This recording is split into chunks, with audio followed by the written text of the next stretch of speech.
veniamo da 4 partite imbattuti, tra queste 4 ci sono 2 big del campionato che sono San Giorgio Piana e Misilmeri.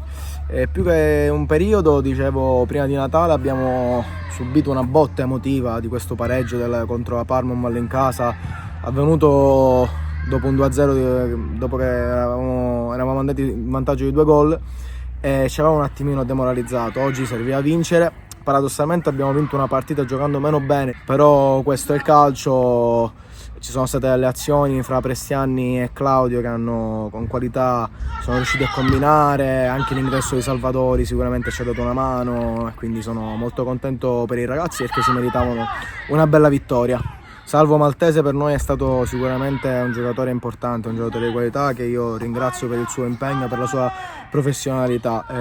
Chiaramente Claudio ci sta dando qualcosa in più sotto l'aspetto realizzativo. Io auguro a Maltese le migliori fortune perché con noi ha comunque, ripeto, fatto bene.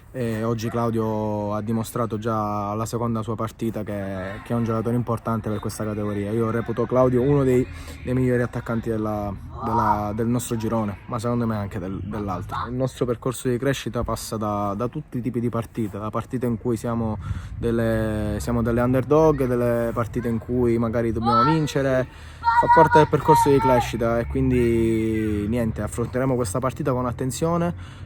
Sappiamo che alla fine se perdiamo tra virgolette non succede niente perché loro hanno sia il favore del pronostico che il favore del pronostico della vittoria finale, però sicuramente vorremmo vendere cara la pelle. A Marche auguro tutto il meglio, se lo merita. Ha avuto anche un inizio di stagione difficile perché ha avuto un piccolo infortunio, poi una squalifica e sono contento, alla fine col lavoro si riesce sempre a uscire dai momenti più bui, sia individualmente che collettivamente.